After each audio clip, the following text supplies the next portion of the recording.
السلام علیکم۔ خلیل احمد نینی تال والا صاحب نے اپنے ایک مضمون میں لکھا ہے کہ 50 برس قبل کی بات ہے جب ہمارے ملک میں فاسٹ فوڈ نہیں ہوتا تھا، عوام گھروں کا پکا ہوا کھانا کھاتے تھے، گاڑیاں بہت کم تھیں، سائیکلیں چلانے اور پیدل چلنے کا رواج تھا، لوگ بھی صحت مند تھے، طرح طرح کی بیماریاں نہیں تھیں، کوئی ایک آدھ شوگر اور دل کا مریض ہوتا تھا، کم ہی لوگ بلڈ پریشر یا کولیسٹرول کے مرض میں مبتلا ہوتے تھے۔ جب پوری دنیا میں فاسٹ فوڈ کا رواج فیشن اور مجبوری بنا تو لوگ آہستہ آہستہ اس خوراک کے عادی ہوتے گئے، اور پھر اس فاسٹ فوڈ میں کیمیکلز کی ملاوٹ اور کولڈ ڈرنک کی کثرت نے بیماریوں کو جنم دینا شروع کیا، اور آج پوری دنیا ان کی لپیٹ میں آ چکی ہے۔ اس کاروبار میں سفید گھر والوں کی فرم سب سے آگے ہیں اور پوری دنیا میں چھا چکی ہیں۔ مصنوعی گوشت، مصنوعی آلو، مصنوعی تیل، ہر چیز ملاوٹ شدہ ہے کیونکہ وہ اس کو کاروبار سمجھتے ہیں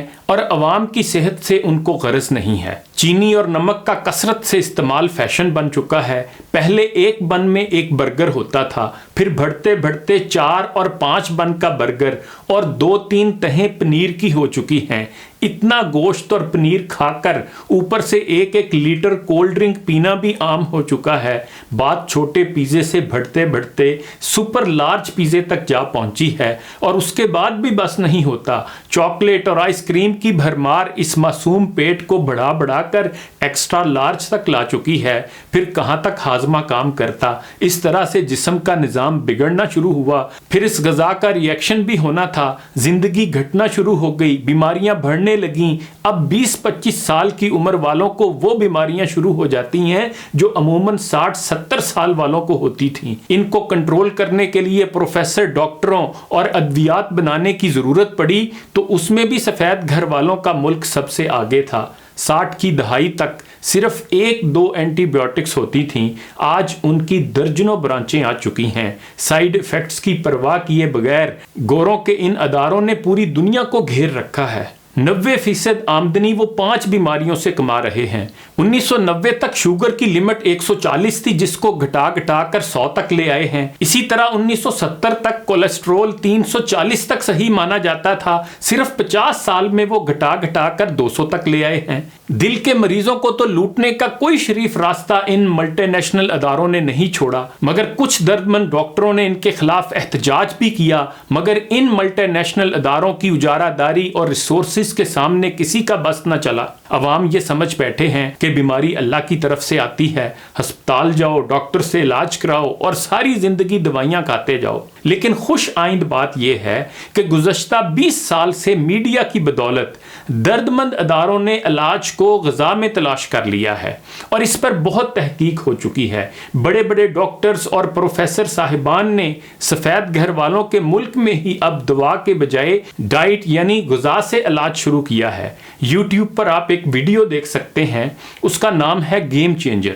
اس میں بتایا گیا ہے کہ اکثر دنیا کے اولمپئن سبزی خور ہیں اور بڑے سے بڑا ریکارڈ اپنے نام کر رہے ہیں۔ دنیا کا سب سے زیادہ طاقتور 1200 پاؤنڈ وزن اٹھانے والا اور 40 سالہ خاتون رنر بھی سبزی خور ہیں۔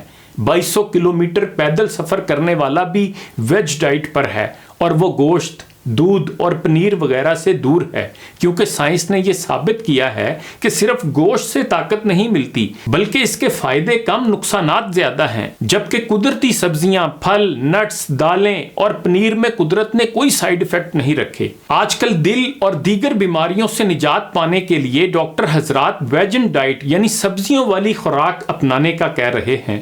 غذا پر زور دینے سے امراض میں نہ صرف کمی آتی ہے، بلکہ ان امراض سے مستقلاً نجات بھی مل رہی ہے، جس کا تناسب 82% تک ہے۔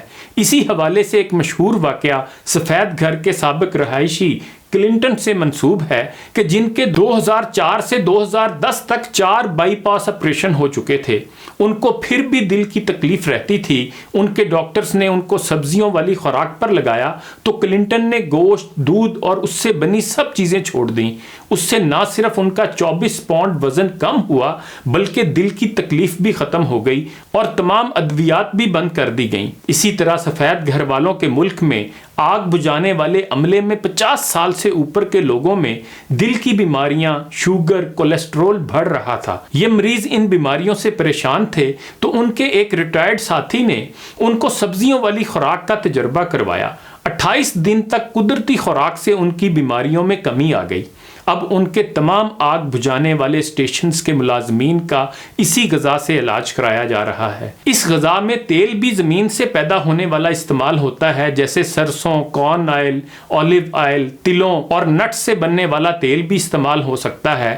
آپ لوگ بھی یوٹیوب پر جا کر ویجن یا ویگن ڈائٹ پر پوری معلومات حاصل کر سکتے ہیں۔ ہمارے ملک میں بے شک گوشت اور دودھ اور ان سے بنی اشیاء سے دور رہنا بہت مشکل ہے، البتہ اگر آپ 28 دن تجربہ کرنا چاہیں تو کوئی مذائقہ نہیں۔ یاد رکھیں، اچھی صحت کے لیے اچھی غذا اپنانا ضروری ہے۔ جو لوگ اس ویجن ڈائٹ پر جائیں، اپنے ڈاکٹر سے پوچھ کر اپنی دواؤں کو آہستہ آہستہ چھوڑیں۔ خدا سب کو صحت دے کہ یہ ایمان کے بعد سب سے بڑی دولت اور نعمت ہے۔ ویسے پاکستانیوں کی غذا کا جو عالم ہے، اس کا اندازہ مجید لاہوری کے اس شعر سے ہوتا ہے کہ مرغیاں، کوفتے، مچھلی، بھنے تیتر، انڈے، کس کے گھر جائے گا سیلاب غذا میرے بعد۔